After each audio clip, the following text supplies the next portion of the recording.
everybody, and welcome to the Paranormal Portal. I'm your host, Brent Thomas. Thank you so much for joining us today. We've got an epic show ahead, but just remember, if any of you have experiences you'd like to share, I'd love to hear from you. You can either email me at paranormalportalradio@gmail.com or head over to paranormalportal.net and scroll down and find the button that says Interview Me, and that'll allow you to look at a calendar of possible times and dates and find a date that works for you. Love to hear your stories, so definitely get in touch with me.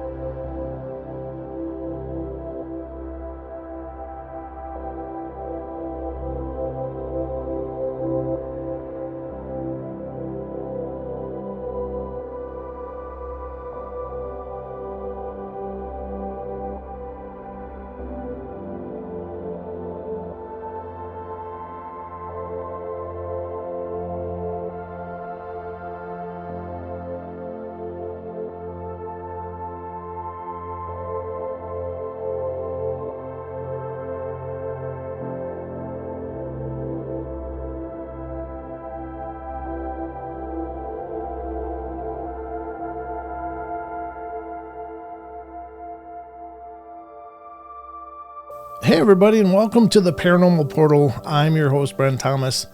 Thank you all for being here and being a part of the journey as always. As you may or may not know, I've certainly done a few shows like this in the past, but I do have a YouTube show which is more of a live stream, but every once in a while I will welcome a guest over on my live stream, which is a 2-hour show. And you can find my YouTube channel at youtube.com/paranormalportal and check it out. But this last Saturday night, I had welcomed a dear friend of mine, Mr. Brandon Wright, who is the creator and host of Tinfoil Tales podcast. And he joined me, and we kind of dug into his stories and his thoughts about a lot of the strangeness that we cover on both of our shows, respectively. So kick back, buckle up, and I hope you guys enjoy the ride.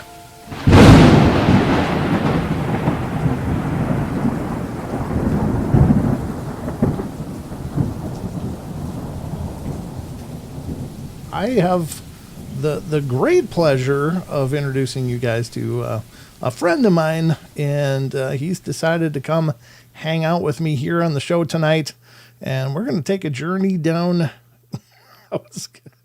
I had to rephrase that in my head because that was going to come out all wrong. I was like, we're going to take a journey down his rabbit hole, and that's not going to work at all. So we're going to take a journey in his world and experience. And I am speaking, of course, of Mr. Brandon Wright, who is creator and host of Tinfoil Tales podcast. How you doing, brother? Welcome. I'm doing good. How you doing? I'm doing great, and hope you're doing good. Thanks for coming on tonight. I don't know what your bedtime is, but I appreciate you extending it a little bit for me. No, I'd already be in bed. Would you really? No. Well, that's okay. I wish. I have dreams that I could go to sleep that early. Yeah, me too. I'm a late night person, actually. So I'm not much of a morning person, but it's good to have you here, man. But Brandon, I kind of got to start where I always start on interviews. And that is, where did this start for you? Where did this journey all begin? The truth of the matter is it started for me in February of 2007. It was February 9th, 2007. Mm-hmm. And I've told this story before on other podcasts or everything, but the gist of it is, and I'm going to give you the Cliff Notes version. Okay. The thing that happened was we were leaving work. There was a guy driving in front of me, and he swerved to miss something. And I had to swerve to miss it too. We couldn't tell what it was. It was like a large black shape in the road. Well, we turned around and went back, and I seen what appeared to be a large black dog in the road, but it was laying down. Oh. And for some reason, I'm stupid, and I got out of the vehicle to walk up to it because I'm thinking it's a dead dog. Right. Except it stood up like a person. Oh, God. And then it walked off on its hind legs, but it was in like a weird crouched down position. So obviously there's more to the thing then that's just like I said, the quickest version of it. But Yeah. the coworker swore it was just a normal dog. He didn't want to talk about it. I said, okay, whatever, it was just a normal dog. And I sat on it for like 15 years of just saying it was a normal dog because it didn't have the typical werewolf hands or any of the other. It looked like a normal black wolf. Like everything about it looked like a normal wolf, except it stood up like a person and looked at me. Wow. So I don't know how to describe that. And I'm kind of a skeptic about a lot of this stuff. So it's hard to rationalize something when you don't necessarily believe in a lot of it. Right. And for some reason, I never talked about it because people are going to think you're crazy. Like I said, it's some stuff to a couple people, but I just sat on it because, again, who's going to believe that? You know what I mean? Yeah. So I knew nothing about podcast or anything like this. I used to be in a band. I was all a music guy and everything else. So I didn't really think a whole lot about anything podcast wise. But then when 2020 happened, I kind of started listening to podcasts because the world was kind of shut down at the time. And I was like, you know what? I want to start a podcast. I want to talk about weird stuff like aliens and cryptids and everything. So I just kind of come up with the name. I just sat on the idea, and it wasn't until like 2022 when I finally said, I'm going to start with it. But That's cool. So with this creature, just to go back to that quick, just to give everybody an idea if they haven't heard this story before, how close were you when it kind of stood up and decided to just walk off? I was probably 15 feet. So my vehicle headlights were shining directly on it, and my coworker's vehicle was behind me. So I don't know what all he saw because he was still in his vehicle. He never got out until after it left. Mm-hmm. But he was yelling at me to get back in the vehicle right after it stood up. So I'm assuming from the explicitives and the names that he was yelling at me to get back in the vehicle, that he probably saw it stand up too. But after it left, he got out and I got out. And as we were talking about what the hell was this? And there was a field mouse standing on its hind legs between us. Which is, that's the weirdest thing to me is because I actually touched the mouse with my shoe. I pushed it and it didn't care that I touched it. Really? So to me, I don't understand. Like, mouse could have just been dazed, could have been like eating poison or something, could have been dying. I don't know. Yeah. But it was all wet. And I rationalized this as the dog was probably eating the mouse or playing with it and got hit by a car and it broke its legs. And that's why it was hopping around on its back legs, trying to stand up like a person because it was just an injured animal. As dumb as that sounds, that's how I've tried to rationalize it because I didn't know. I thought of a werewolf at the time because I didn't know what Dogman was. I never even heard of Dogman until after all of this. Right. So that's just how I've tried to rationalize it for all those years. And then when I started listening to podcasts, I came across Wes's show, and then the first episode that he had on there was a Dogman episode. Oh, nice. Okay. So that's kind of what really got me into wanting to do a podcast about this type of stuff. I was like, I didn't realize people actually talked about this stuff because I was looking for podcasts to try and get ideas because I didn't assume anyone talked about the stuff that I wanted to talk about. And I realized that literally everyone's talking about this type of stuff. So it's like my original idea is not very original. Yeah. Welcome to the club of all of us talking about this stuff. But, you've done an exceptional job with your show. And I think it stands out as one of the better shows out there for sure.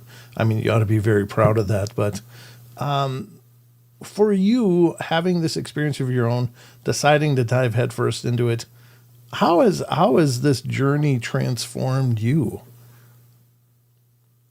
It's taken me to the point to where I used to not want to talk about this type of stuff publicly to now I'm just open about it. Yeah. And I said it never affected me, but I wouldn't be here talking to you if it didn't have some sort of effect on me. You know what I mean? Yeah. So me saying that it never had a problem or I didn't think about it or whatever, that it kind of haunts you because I still think about it almost every day. It's like, what in the hell was it? Like, was it really a dog? Yeah. Like, the reason I do this show is because I want answers. And the more I've done this show in the last 3.5 years now, I'm not getting answers. I'm getting more questions. I know. Yeah, it doesn't feel like I'm moving any closer to the truth either. It feels like you said, I guess the more you go into this, the more you realize what we don't know and how much we don't know about any of this. But one other question about this dog man standing up. How tall would you guess it was? I'm 6'3", and we were basically eye to eye. Oh, so yeah. At least over 6 feet tall. Wow. Yeah, that's plenty big enough. Did you have the ability to, or do you recall seeing the hands or paws, or did it had normal dog paws? It did. Okay. It didn't have the typical, like everyone says, like raccoon fingers and everything else. Yeah. It didn't have that. Okay. And as much as I wish it was just a bear, a black bear, it wasn't a bear either, because I know what the difference between a bear and a canine is. Like, this 100% looked like a normal black wolf with like puffy fur, almost like chow dog puffy fur. So yeah, that's crazy. Yeah, and it had a big bushy tail, which okay. I didn't really think about as being important. Mm-hmm. So people would ask me after I said something about, like, well, did it have a tail? I was like, I mean, I guess. And I had to sit there and think about it. I was like, I remember when it was laying there, I saw a big, like almost like a curled puffy tail to it. Mm-hmm. And apparently dogmen don't have tails. I was like, okay, I didn't know that. But then I've heard that they do. So I don't know. Again, there's a lot of experts out there that want to tell you everything or what you experienced or what you saw, but no one actually has verifiable proof of what's actually out there or not. But we have people that are experts in that field. Yeah, and you got to wonder, it's like with Bigfoot, definitely there seems to be several versions, if you will, of Bigfoot. There's the ones that look very much like an ape. There's ones that look very much like a person, and then there's some that look more like some Neanderthal hybrid, in between. And I wonder about that all the time. Is this an example of biodiversity? Like when you look at our population, certainly I look very different to someone in maybe Asia, that's like even an equal age and stuff, but physically and characteristically we would be very unique to each other. And I know that that's a biodiversity of Homo sapien. So is it possible then that with these other classifications or, possible types of beings, that they would also have an expressive biodiversity as well? Or are they offshoots of the tree? And I'm not really asking you for an answer, but that's certainly a consideration in all of this, because the witness testimonies vary a lot sometimes. And you don't want to be the person to go, well, you didn't say what matched with these people, so you're wrong. Right. We can't really be the arbiters of truth, on this stuff. But it is confusing, isn't it?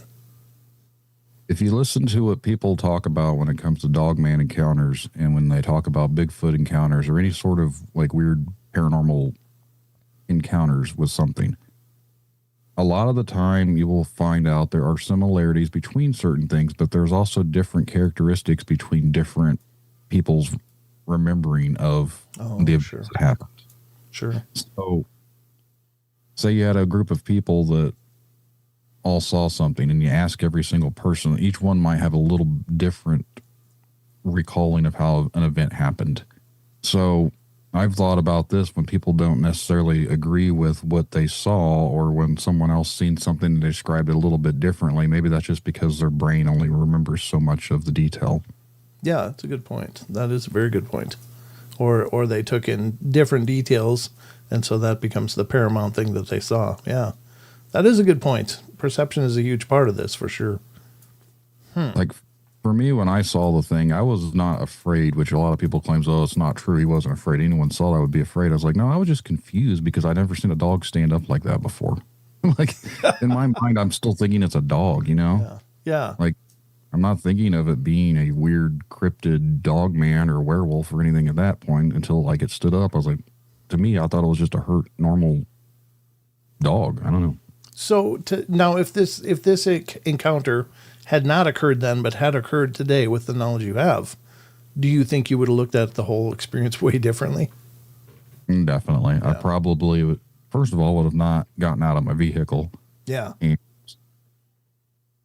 looking back now, and I say this jokingly, but I think if this was to ever happen again, I want to see it now because I want answers. Yeah. But I've said to myself, I wish I would have just kept driving. I wish we wouldn't have turned around and went back to try and figure out what was walking in the road. Because the first thing that was walking in the road looked like I didn't see arms. I didn't see a head on it. It was just a large black torso. And that's the first thing my coworker said when I pulled up next to him is, did you see that? It didn't have a head. And that's why I wanted to go back. I thought it was like a drunk person or something wrapped in a blanket or a big black cloak or something strolling down the road at like 4:30 in the morning because sure. I didn't know what would have been on two legs. So when we went back, there was nothing on two legs. There was just this dog laying in the middle of the road. And we're right by a highway. Like it's literally right by one of the main highways through Indiana, like right up 31. Mm-hmm. So we're less than like a quarter mile away from the highway. So in my opinion, there wouldn't be any type of thing out here because I've lived out here my whole life. I've never heard of anything like this or seen anything like this up until that point. Mm-hmm. Hey, everybody, we're going to take just a moment and acknowledge today's sponsor, which is uncommongoods.com. And just in case you forgot, folks, we're officially in that time of the year when the calendar moves faster than the bank account. The holidays are coming, and if you're anything like me, you want your gifts to mean something, not just another last-minute panic purchase. Uncommon Goods takes the stress out of giving with thousands of unique, high-quality finds that you won't see anywhere else. So I'm browsing the site just the other night, which is dangerous, by the way, because you're going to fall in love with pretty much everything. And I stumble onto this lake topography art, and it's a handmade layered wood map showing the 3D depth of your favorite lake. And I immediately thought of several members of my family and I who grew up on a lake, and we still talk about those memories every chance we get. And I thought, okay, this is an amazing gift idea because this isn't just a decoration. This is nostalgia hanging on the wall. And it's the kind of gift that says, I remember what matters to you. And that's the kind of magic of Uncommon Goods. Everything feels personal. Handmade pieces, customizable items, things created by real artists and small businesses.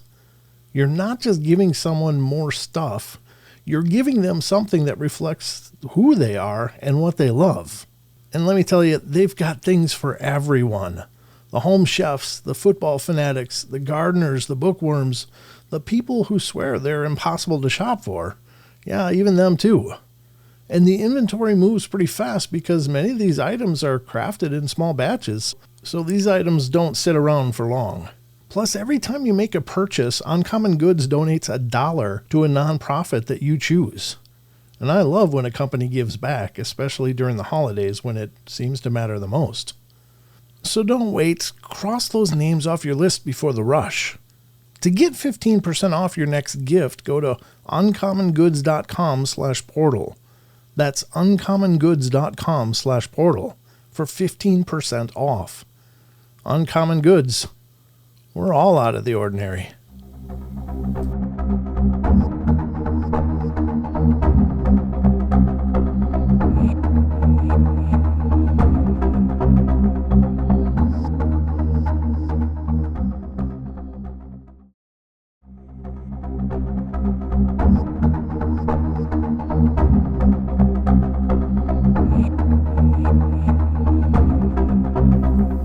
What about and this is, I don't know, just throwing it out there because this is something that occurs to me, but what do you think about the possibility that it could have been a skinwalker? We'll get into that here in a little bit. Okay. All right. We'll unpack that later. Fine. That's good. And ladies and gentlemen from the chat, feel free to ask questions if you want. Just like as you're seeing, some people are capitalizing their questions. That's the best way to get our attention. But there is a question. You said, Brandon, it's okay to ask questions throughout the interview. Is that right? Yeah, that's fine. Okay, because we got one here. Besides from the unknown in our chat, he said, besides walking on two legs, did it look backwards? Did it look natural on two legs, or awkward is what he said? He meant awkward. Does it look awkward, or did it look like it was natural on two legs? When it stood up directly, it stood up like a human. Okay. So that part looked almost like someone in a costume.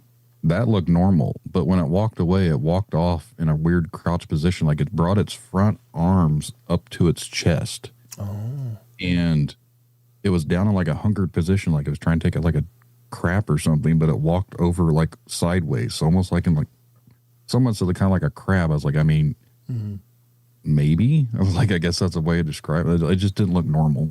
Okay, gotcha. So it was just far removed from anything you'd ever seen before. Yeah.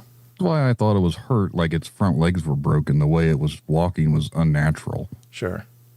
Oh, man, that is crazy. So you start doing the show. Now you're starting to talk to people and hear of more experiences. What was that like for your worldview? It wasn't up until sometime last year, honestly, that I started getting more people reaching out.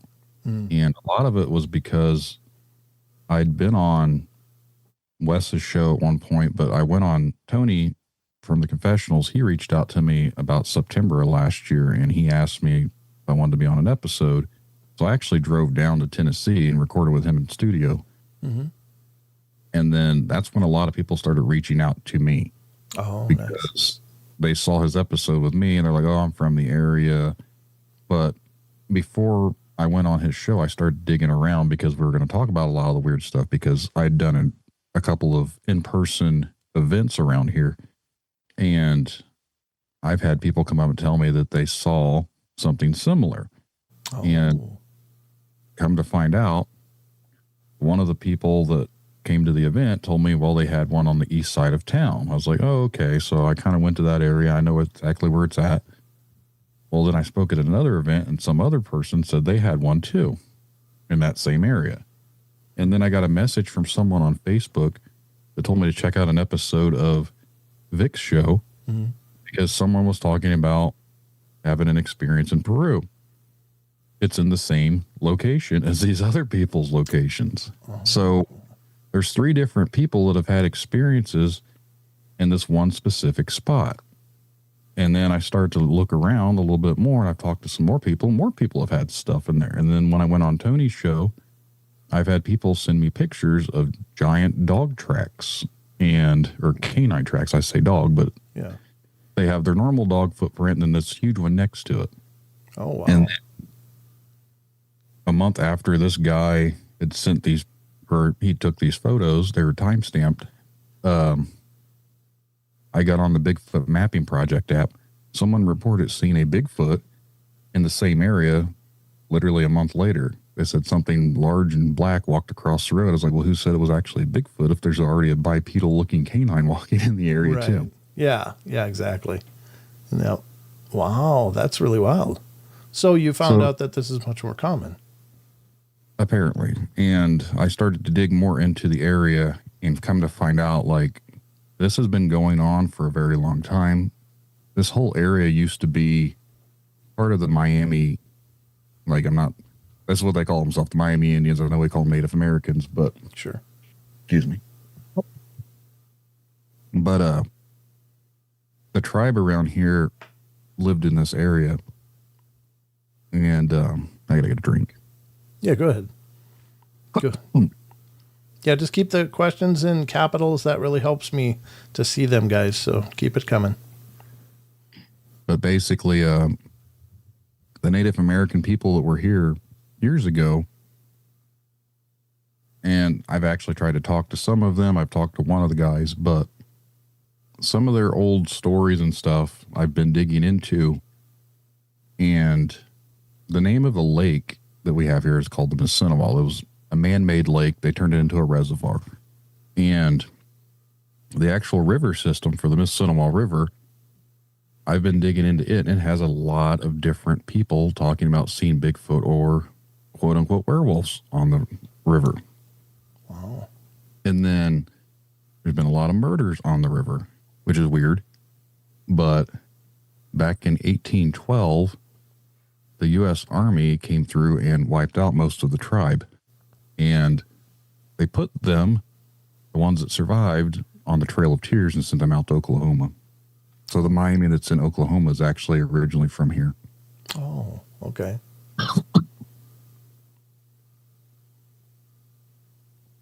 Starting to lose my voice. Figures. That's intense.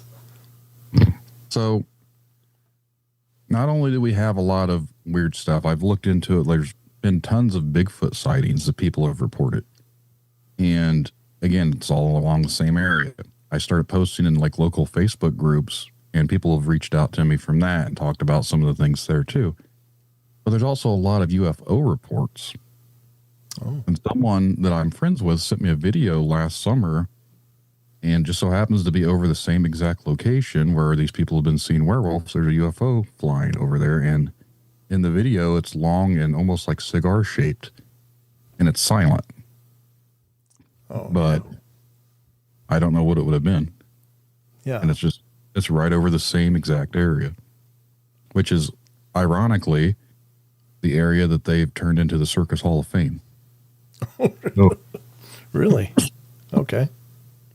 Peru is known for the amateur circus, and back in the 1800s, Benjamin Wallace started buying a bunch of circus stuff to do like traveling circus shows, and they used to house all of the circus equipment in this town. So it brought in a lot of different types of people involved with the circus, like Barnum and Bailey Circus was here, and E.T. Barnum.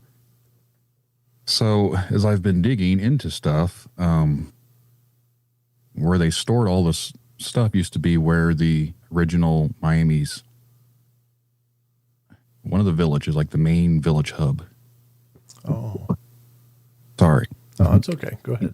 And where the hub is, like for that village, they started storing all the circus stuff there. Well, in 1911, there was a huge flood that came through and destroyed most of the circus stuff and killed most of the animals. Some of the animals supposedly escaped, which were big cats. So I've thought like maybe some of the things that people were seeing were like some of these big cats, but you still wouldn't get bipedal from a big cat. Yeah. That's incredible. So there's just a lot of weird history just in this one specific area. That's really profound because, you know, you think of like, I know Indiana is right next to Ohio where everything exists as well. And they have no shortage of anything, but it really does seem like a melding pot for all kinds of craziness, huh? Yeah, there's a lot of paranormal stuff too. Like the actual area where I've been out to, there's a hot spot that they call it Okefenokee. I don't even know where the name came from. I've tried to figure that out, but apparently it was just coined by somebody. Sure. But they used to have, I guess back in the 80s and early 90s, supposedly it was like satanic panic crap was going on out there. People were like doing seances and devil worshiping and everything. Sounds like a perfect storm for all kinds of weirdness. Yeah.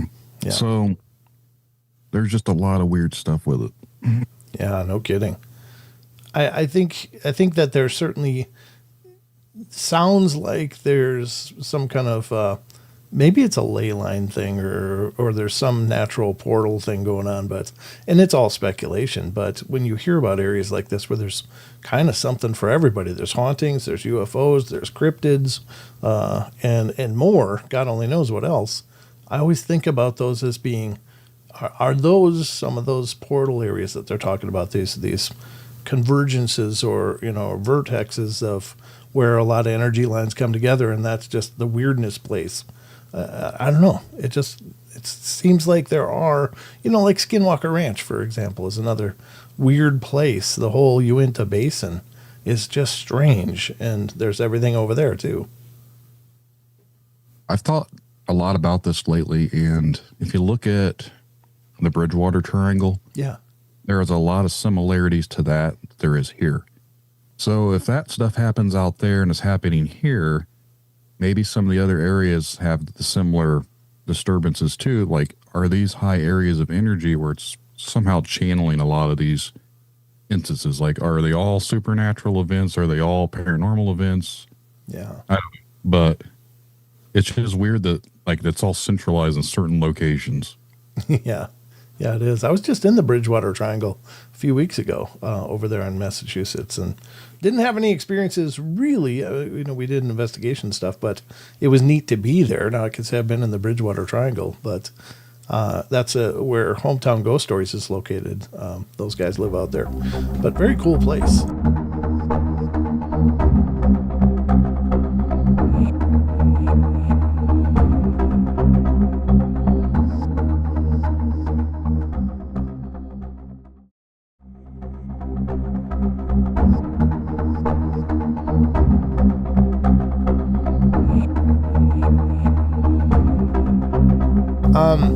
There is a question in the chat from Rachel. I'm just trying to get to these questions. Was there any smell like a dog smell or its breath? As it's a large animal, it would seem to take deep breaths. Did you hear any breathing or catch a smell with this experience? I didn't smell anything, and the only thing that I recall that was weird is it was really quiet. Like there was almost like a dead silence to the area, which is strange, especially being by a highway, but it was early in the morning too. Yeah. Because it was in February, the air is a lot colder, so you can kind of pick up more smells. At least I usually can. Yeah. And I don't remember smelling anything. Oh, okay. Gotcha. T-Bone asked the question, is there any UFO sightings, Brandon? But you've kind of addressed that a little bit. But is there quite a bit of that up there, or is it just kind of an oddity here and there? I'm working on writing a lot of this stuff out to try and make like a little book about it. Mm-hmm. And I've got tons of UFO sighting reports. So I found one, and again, I can't verify it, but it was supposedly back in the late 1800s. Really? Okay. The other thing that we have here is strange is we have a military base, and it's no longer active. It's like just a reserve base, but they built it back in 1942, I think it was. And they used it to train pilots for World War II. So they even had like different pilots from different countries come over, and they were training them for combat. Mm-hmm. It became a big refueling station. The only reason they chose this area is because supposedly it was flat ground and easy access to get anywhere else in the country. But I've started to think like the reason they built the dams and stuff was because of the flood. But if you talk to other people, and there's certain areas around here that are like considered sacred to the original tribes people, they claim these areas all had very high energy fields, and the water systems were their way of life, and a lot of the stuff that was being done here had like all sorts of high like energy stuff, and that is why the military got involved in one of the lands, because they took over a lot of the land that used to be the Native American land, and it's still federal land. Do you think it's maybe an attempt to overwrite that in a sense? I realize that's kind of a weird thing to say, but just it's kind of funny that all this stuff would be happening on this once sacred space. One of the guys that I took out, he took us to their sacred place. It's called Seven Pillars. And if anyone's listening, you can look up Seven Pillars, Miami County, Indiana, and you'll see it. There's these natural rock formations along the riverbank, and it's really cool looking. It's very, like, I don't want to say unnatural looking, but it's mystical. They claim this is one of their holy sites. They used to have ceremonies there, and they still own it. They actually gave it back to the Miami. Like, they bought it back. So now it's like off limits to most people unless you have permission to go out there. But we went out there, and he'd brought up on the way out there that maybe some of the stuff that people are seeing were things that were conjured by their old medicine men. So the shamans or whatever they were back in those days.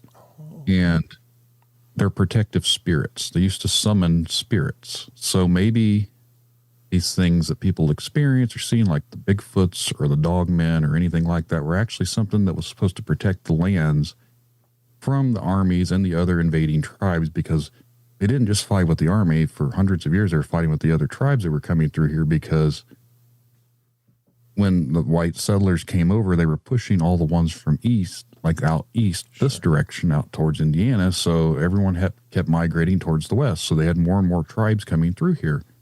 And someone had said that one of the tribes had talked about they summoned these wolf people, these wolf spirits to avenge them, like to protect the lands and everything. Well, this guy was actually from the tribe had said that maybe these things are the spirits that they had summoned, but since the tribes are no longer here, they're just roaming around because they have nothing, like they're still protecting the lands because the people that summoned them have never been able to let them leave. Yeah. Yeah, that's a good point. Yeah, like they were never released. Right. Ah, good point. So they still are lurking around because this one area that's had a lot of Bigfoot activity is the old battleground where the actual War of 1812 like took place, where one of the tribes was at when they came through and burnt down the village. Oh. They have a reenactment out there. And I've talked to 2 or 3 different people that have had Bigfoot encounters out there. One was actually out there for paranormal stuff. They were trying to like do a ghost hunt and end up having a Bigfoot experience rather than a ghost experience. Yeah, that's funny. But when it comes to like UFO stuff, because of the base, I've always thought that maybe people were just seeing stuff from the Air Force base, and a lot of it can be wrote off. But when I started looking into some of these things that they were talking about, some of the things that they've reported, a lot of it is stuff that goes on today. Like we still see orange orbs quite a bit, and people see them in the tree lines. Well, that's kind of like ghost lights of what people have just started calling them, like the orange orbs that they see walking around almost like a lantern. Sure. Floating around in like the woods. Mm-hmm. Yeah. I used to think they were like flares, but there's been so many people seeing these things. So are we all just misidentifying something in the sky? Right. Or is there something more to it? Because again, a lot of this all centralizes in the same exact area. That's interesting. I was just thinking about the fact that due to declassification of a lot of old CIA files and stuff, there's no question that the CIA and government entities were very involved with weird research into esoteric stuff, into paranormal stuff, into magic and all that. I don't know. I don't want to say craziness, but those different observations. And then, as you brought up, like they put a base on this place, which was once sacred. And it just makes me wonder if they weren't doing that on purpose to secure these known hotspot kind of lands, these places that held a high energy, as you were explaining. And that's where they maybe did a lot of experiments into tapping into these other forces and seeing what they could find. I don't know. What do you think of that? That's kind of the route that I started to lean down to, because even when you consider stuff like Skinwalker Ranch, originally owned by like Bigelow, who's an aerospace type person. Yep. And even like, I forget where it's at, but there's another base not too far from an area that has a lot of different type of activity too. And if you look at, some of the military bases, people see a lot of Bigfoot stuff too. Sure. Like on the outskirts. Yes. So it's like, why are they choosing these areas? Like let's just say Bigfoot's a normal creature out in the woods. Mm-hmm. If you're around a military base, well, there's a lot of people around there. It just seems a little strange that people are seeing Bigfoot around something that's like active with like a lot of people. That's just my perception to it. So I don't know. Yeah. Well, we got kind of a side comment in here from Supernatural Stations. Brandon, what's your favorite cryptid and why? Also, any life experiences that brought you here? I guess my favorite cryptid, a lot of people would think would be Dogman, but I'm going to go with probably Bigfoot, just because that was always the thing that I've always thought of as a kid, was always like Bigfoot. Sure. But as far as the life experiences, I mean, just the stuff that I've kind of already alluded to a little bit here and there. For the most part, like, I don't have a whole lot of life experiences outside some of the weird paranormal things here and there that I don't really talk about too much. Sure. Gotcha.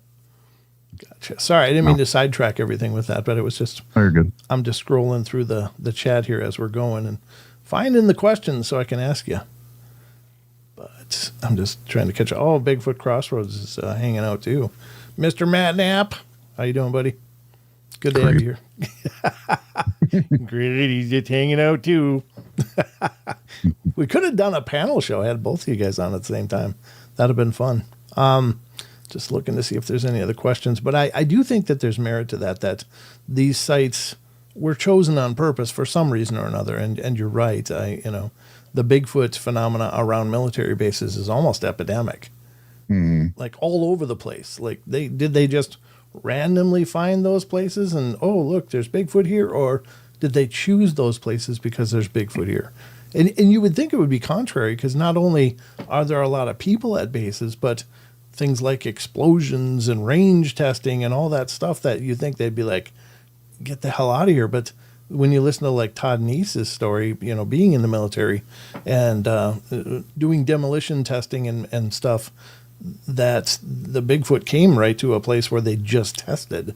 There was like 3 Bigfoot standing there when they drove back through. And it's, you'd think it would be contrary to that, but I suppose they probably get curious with what's going on. I talked to someone back in the spring, and he had mentioned something about how they were doing some sort of like, it wasn't training, but they were just out on like duty for the weekend, and they never saw it, but they heard something, and he believes it was a Bigfoot just because of the way the activity is going. And I talked to someone before, and it makes sense to me.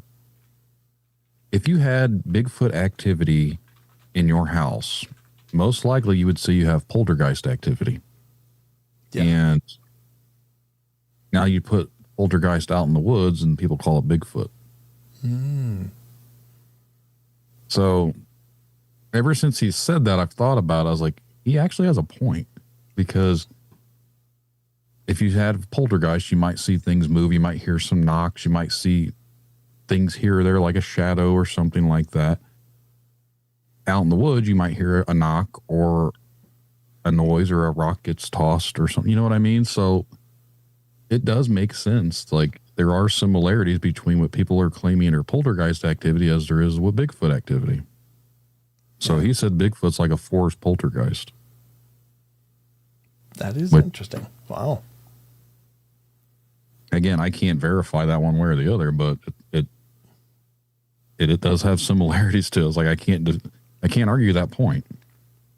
That is wild, isn't it? Wow. Yeah. But it is sometimes I've found this through the years. Sometimes it's really hard to differentiate what it is you're dealing with because of the bleed through of these things from one to the other. Like sometimes, alien visitation / abduction sounds really very similar to hauntings and possessions and stuff. And it's like there doesn't seem to be a whole lot of difference in some cases. If you look back, and this actually, this ties back into my local area, but you listen to people that talk about fae experiences, like fairy folk. Yeah. You used to get abducted by fairies. Well, nowadays you get abducted by aliens. Right. And it's the thing, people had missing time. They'd get taken somewhere else. They'd get brought back. Maybe all these things that people are experiencing are all from the same exact thing that's been going on for years, but as we evolve and get more wiser, these things have gotten to evolve too, to become more relevant to what we experience today. Mm-hmm. So I'm not saying it's aliens, but maybe the fae folk, or what people considered fairy folk back in the day, are the same things that we were considering aliens today.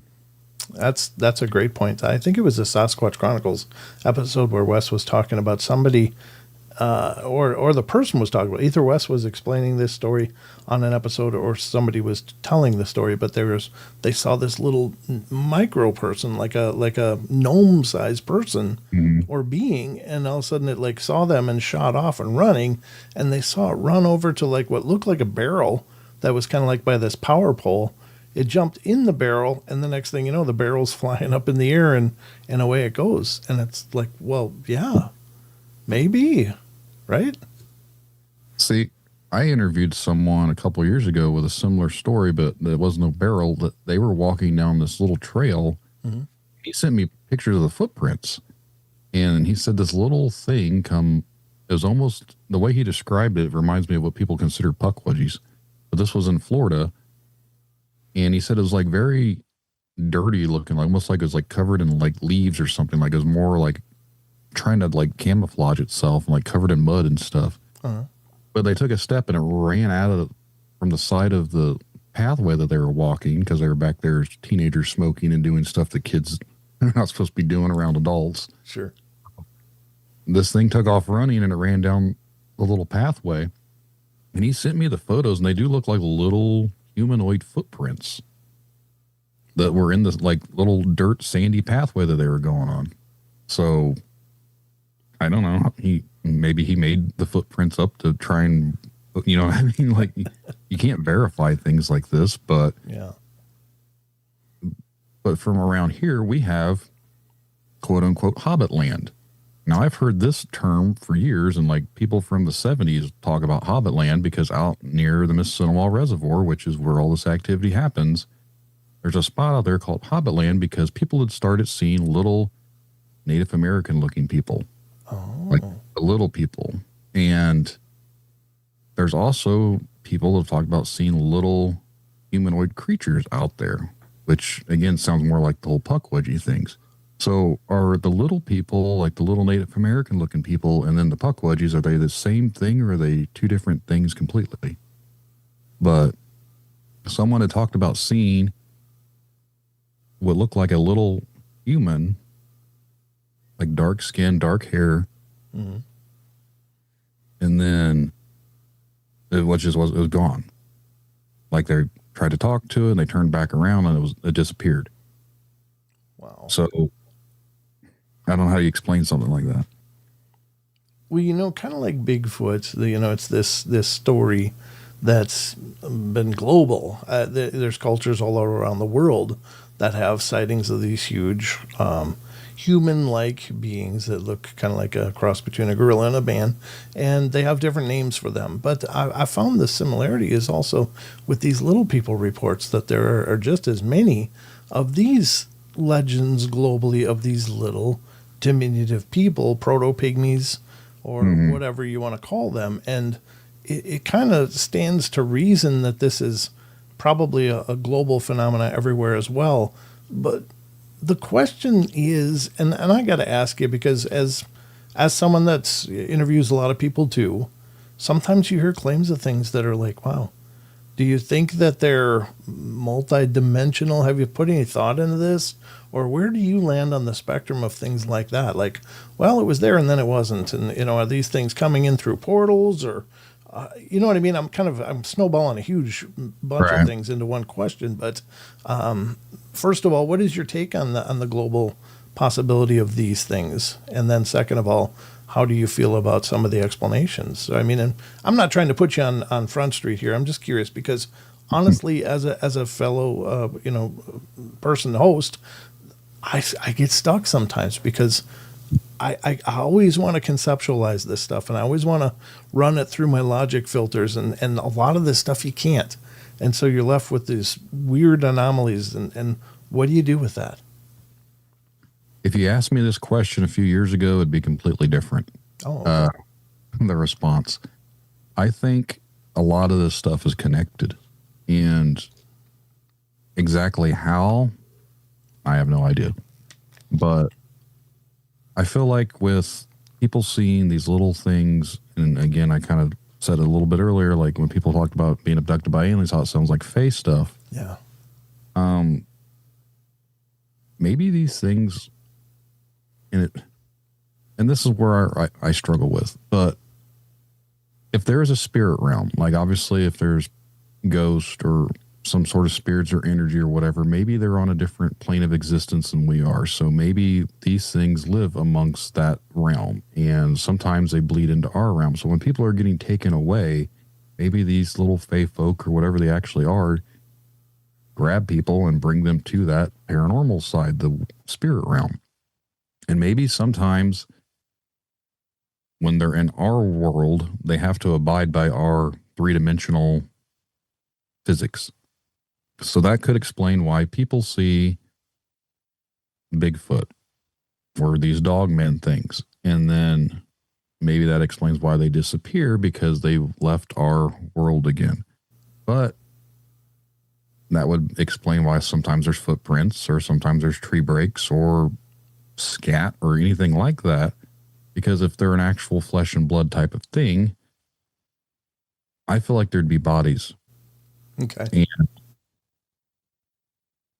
we've never found a body that I'm aware of that anyone really knows of. I mean, people say they've shot these things. People have seen these things. I've seen something. So if we're seeing it, I don't think everyone's crazy. I might be crazy, but I don't think everyone that's out there talking about it might be crazy. You know what I mean? Yeah. So, yeah. But for me, it's like, why has there been no bones? Why have we not uncovered any sort of, like, look at Dogman, for instance. There's nothing biological that's ever walked upright in a canine form. Like, biologically, that's just not how canines work. So, where did it evolve from? Yeah. I can get behind Bigfoot as being some sort of hominid ancestor, but I can't get behind the fact that we've never uncovered any actual bones or anything to prove that they are here right now. But I can't explain the footprints. I can't explain the hair. I can't explain the noises. So you have to add all this back in together. So I believe there's something out there. But then you put a paranormal aspect to it, or a supernatural element to it, or, as I tried and say, otherworldly, because it's just my term to use to explain things that I can't explain. Like, it doesn't make any sort of sense. So I say there's a lot of otherworldly activity out there that doesn't make a whole lot of sense to me, because if you add it all up, it seems like all these things are happening, but we can't explain it. But where these things go? Where do these things disappear to? Where are these things, like, where the foot track? Like, if you're following footprints of Bigfoot, how come there's only like one track? Where'd the other track? Yeah. Where did it disappear to? When it hid behind a tree, all of a sudden this 8-foot tall thing just disappeared. Like, it just doesn't make sense. You know what I mean? So if they disappear, they have to go somewhere. So do they go to a different plane of existence? Yeah, that's $1 million question, isn't it? Like, what is the nature of the reality we're in? But you're right. I struggle with those things too, because it's obviously has mass, because they leave footprints. They affect the world around them. They're seen eating. People have seen them eating roadkill, or they've killed things. They've observed them kill things, like running down deer and all of this stuff. So there is a physicality to them, but then that's kind of like basically the topic for my last podcast was like, but it seems like it's potentially something more, and that's where we can't get to. But I guess, when you think about it, if you went back to the 1800s and tried to explain people about cell phones and what that would be like, they'd be like, I can't understand that. I don't have an understanding for that. And maybe there will come a time when that will make sense. But right now, we're the 1800 cell phone people going, I don't understand. We know that it's happening, or, it seems fairly possible that people are seeing and experiencing these events, and I don't doubt them. I don't pretend to have that kind of platform where I can decide what's true and what's not. I know I've talked to people that I believe, absolutely I believe, but still, what do you do with it? But that's why I think this stuff is amazing, because I think it's bringing us to more understanding, if that makes sense. This is one of the things that I've thought about, and this just could be my own way of rationalizing stuff. But what if the things that people are seeing, we're actually seeing what it wants us to see it as? So, and I'm not trying to get all... I this post today that not everything's demons, but I saw that. That was good.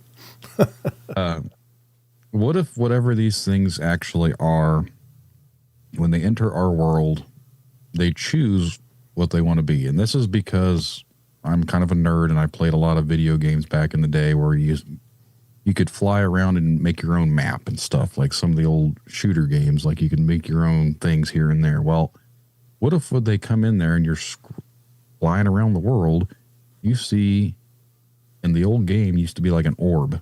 You'd fly around and you'd be hovering around here, then you drop down and make your character. What if some of these things that we see are orbs or something just like that? Not saying we're in a video game, but what if these things channel into our reality and take the shape of whatever they're choosing to see? So when we see them, or whatever they chose to be when we see them, if that makes any sort of sense, or if I'm just need to put my tinfoil hat on, I don't know. No, I think that's fascinating. It's a fascinating concept because, I mean, obviously, whatever it is, and that's what I like to say in the course of my shows. It's like, look, there's no wrong answers. We just don't know what the answer is. So any idea is just as valid as any other. But I actually like that because what does the act of something manifesting into our world look like? It could look like an orb of energy that suddenly coalesces into something, and that makes sense. It makes as much sense as anything else. The reason I get to that point is if you go back to my original encounter, the first thing that we saw on the road was walking. It didn't have a head. It didn't have arms. It was just a torso and legs, but it was really thick and black. And when I drove past it, I didn't see fur. I didn't see any definitive details. And the way it was moving was very glitchy. It was moving unnaturally, like it was phasing in and out of our reality. I just interviewed someone else that saw something very similar. He said when it was moving, it looked like it was moving on like fast forward, like sometimes like skipping a scene, like you're watching something like a scene would miss, so like you'd just skip. Yep. That is very reminiscent to what I would see in this thing moving. And I've never talked to anyone else that has ever like said it in that sort of phrasing before. So I was like, holy crap, this guy actually may have saw the same thing that I did because the way he described it is very reminiscent. Mm-hmm. And by that, what would it be skipping from if it's phasing in and out? Right. And when we came back, we saw this dog and it was laying in the road. Well, then when the dog walked away, it was like in a weird position, not naturally walking away. And then we saw a mouse. You mentioned earlier, you said skinwalker, which I'll just call them shapeshifters for around here. But sure, what if this thing was manifesting itself and the first form that we saw was whatever this thing walking was, and then it turned into this dog creature, and then it morphed itself maybe into this mouse creature that was standing bipedally between us, which I know mice can stand up on their hind legs. Sure. Yeah. Which it's the timing of why the hell is there a mouse here too? Like of all the things going on, where'd the mouse come from? It is interesting. Wow. Yeah. So, but we'll just toss the mouse out, just say the mouse has nothing to do with any of this. But the first thing walking, it didn't have definitive shape. And then it takes the form of a dog, but then when it walks away, it's walking away in some weird, unnatural way of walking. Maybe it's manifesting itself to our world and it was out of energy, so that's why it was laying in the road, and then we just disturbed it as it just so happens to just pop into our world. That's fascinating. In getting back to the orb thing, it also occurred to me, it's like all life that becomes a part of this world starts as a sphere. You know, we do in utero, eggs, right. Like everything comes in as a sphere. So that's kind of interesting as well. It's like this universal entry manner in which things become a part of this world. Huh. That's kind of cooking my bacon, brother. If you look into space, and not to offend anyone that doesn't believe in space or that we're on a spinning ball, but just say Earth is round, mm-hmm. planets are round, the suns are round, like everything seems to be round like an orb. Mm-hmm. So even our galaxy, like obviously expands and everything else, but it's got some roundness to it. Right. Like if you look at a picture of the galaxy, it's rounded because everything's expanding outwards in a 3-dimensional direction. Yep. But what is that making? A rounded orb look. Yep. That's fascinating. All life stems from something round. Jaron from Supernatural Station podcast says they're moving freely for sure, but don't you think the government hasn't covered up millions of dead bodies? Where are you at with that, Brandon? I believe if they are, someone would have said something at this point. Okay.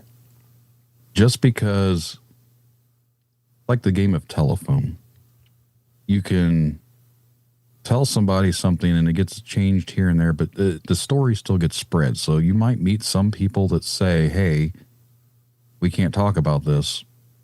Later on down the road, someone's going to be like, hey, I came out and I used to hide dead bodies of cryptids. What do they do to that person when he comes out? Do they instantly silence him? Sure. Good point. No. Look at Bob Lazar from Area 51 back in the 80s. He came out, he was on TV and everything. He's still alive. Discredit the person, but I've not yet seen a story of someone going around other than maybe a couple people that have been on a podcast that claim that they went around and collected dead bodies or covered up Bigfoot accidents or anything. Like I've heard stories of where like this Mount St. Helens where they're flying out Bigfoots and all these other stories. Yep.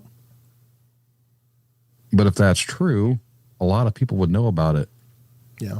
And it's really hard to keep a lot of people quiet and to keep a secret, especially something of that magnitude. Sure, but then on the same point, we do hear stories like the Kandahar giant out of Afghanistan, right? Which apparently came from them. So I mean, it could. You're right, though. I mean, everybody is just going to keep their lips closed. Probably not. Probably not. Like, as me being a conspiracy type person, I would love to say, yeah, the government's hiding everything, but at the same time, it's realistically, when you start to think about it, it's like you can't depend on everyone keeping that secret because clearly there's things that happen. Yeah. That we'll just throw up the old Bill Clinton thing. There's things that happen in the White House that didn't get kept as a secret. Yeah, exactly. So, good point. Yeah. Jane Beebe makes an observation from Facebook, and she says, I've been learning recently about spiritualism, whatever thoughts, which is energy out in the universe, it can become reality. So I suppose these things can be attracted to you. I've actually heard this idea before that some of the times the reason that people have experiences and they see things and other people don't is because we ourselves are bringing these things to us. And by that, there's something about us specifically that attracts the weird energy. Yes. So I don't know. I don't necessarily know if I agree with that or don't agree with it. But at the same time, someone also said that the reason I saw what I saw is because I'm doing exactly what I'm supposed to be doing. And this is where I'm supposed to be at right now. All right, guys, that's going to wrap it up for us here tonight. I am going to do a part 2, which will be releasing later this week. So watch for that on the channel as well. And you can hear the rest of the discussion Brandon and I had going into his thoughts on the weird strangeness that is the paranormal, supernatural, Fortean topics that we cover. So thank you for tuning in. And again, keep an eye out for later this week in a couple of days. Part 2 will release of this episode, so hope you tune in then and check out the rest of the show.